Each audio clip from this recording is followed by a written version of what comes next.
Hi, and welcome to this week's key story. This week we are going to be reading Sadie's Game. Before we do, we're going to talk about a few things like genre and our vocab strategy. Remember, this week our genre, like it says at the top, is realistic fiction. When we look at realistic fiction, the fiction tells us it's a fake or made up story. Realistic tells us it could be real. It's like it really could happen in your everyday life. That means that you're going to have characters. There's going to be people that seem like they could really exist. Like maybe they're going to have different friends and things that you could feel like you could meet. They're going to have realistic settings. That means it's going to happen in a place that you could really go to in real life. It looks like we're going to be in a place like a gymnasium. And then of course, the other part of that is that realistic events. This one looks like this event or the thing that's happening is maybe going to be a basketball game. That's something that you could really do in real life.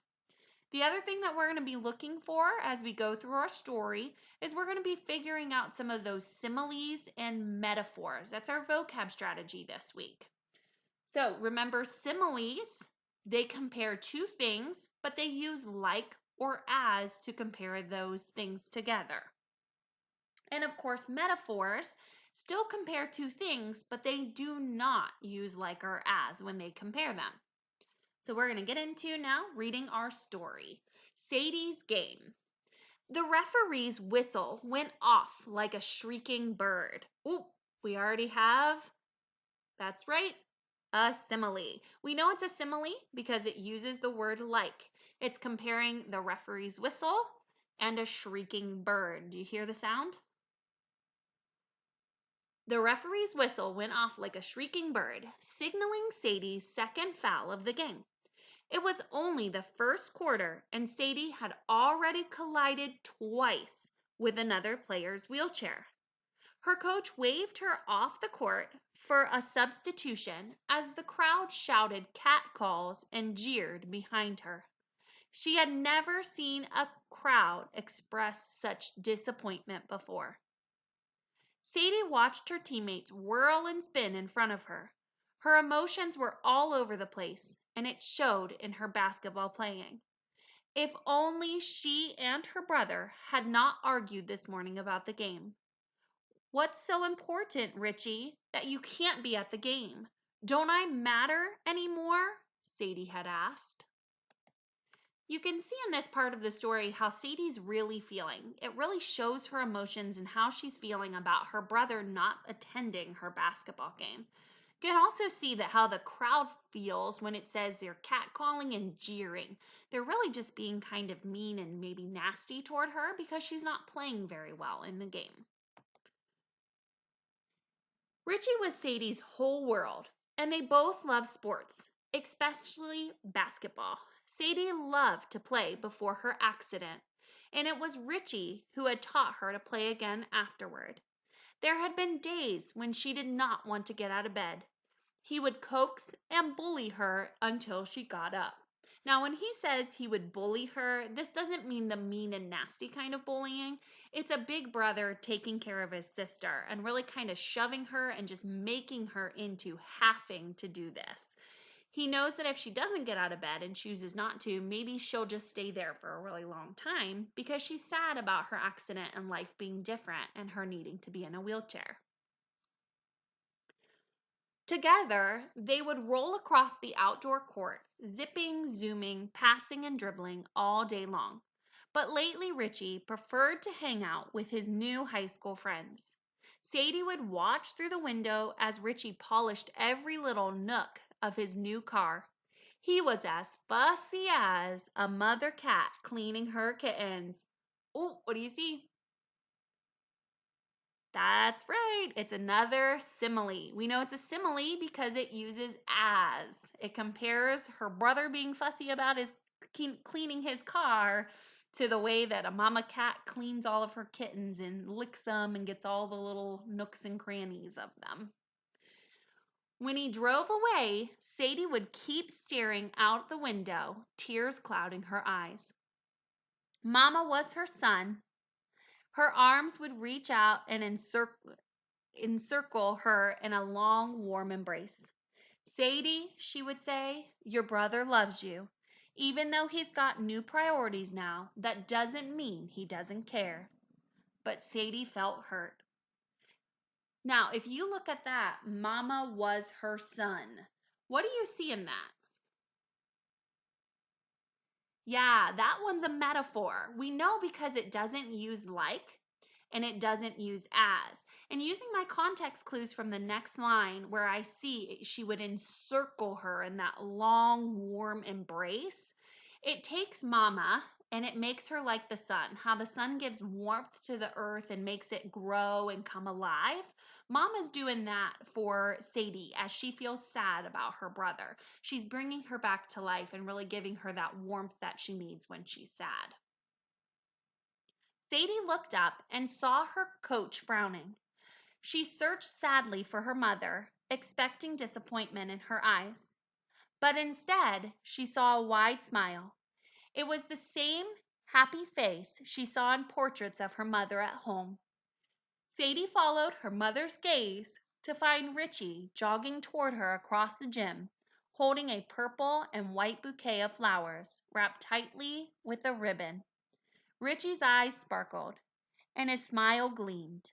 He bowed to his sister and handed her the flowers as though she were a queen. What did you see there in that last line? He bowed to his sister and handed her the flowers as though she were a queen. Yep, that's right. It's another simile. We know because it uses as, right? So we see here that it's comparing rather his sister to a queen with how he bends down and almost bows to her and hands her the flowers. But we're losing. How do you know we're going to win? She asked. I don't, Richie said. It's not important. What I know is you're like a whirlwind on the court, and there's no way I'm going to miss my little sister's big game. What do you see there? You're like a whirlwind, right? Another simile that compares her to the wind that swirls around, the way that she can move her chair and spin and really get into the game. He put his hand on her shoulder as he said, it's great to have a lot of new friends, but I realized that you're my best friend. Sadie smiled. Those words meant more to her than I'm sorry ever could. She rested the flowers on her lap and went back out onto the court. Right then, Sadie decided to play the rest of the game with the bouquet in her lap. With her brother watching from the sidelines, Sadie stole the ball from an opponent and dribbled her way to the net, making the first of what would be many amazing shots for the team.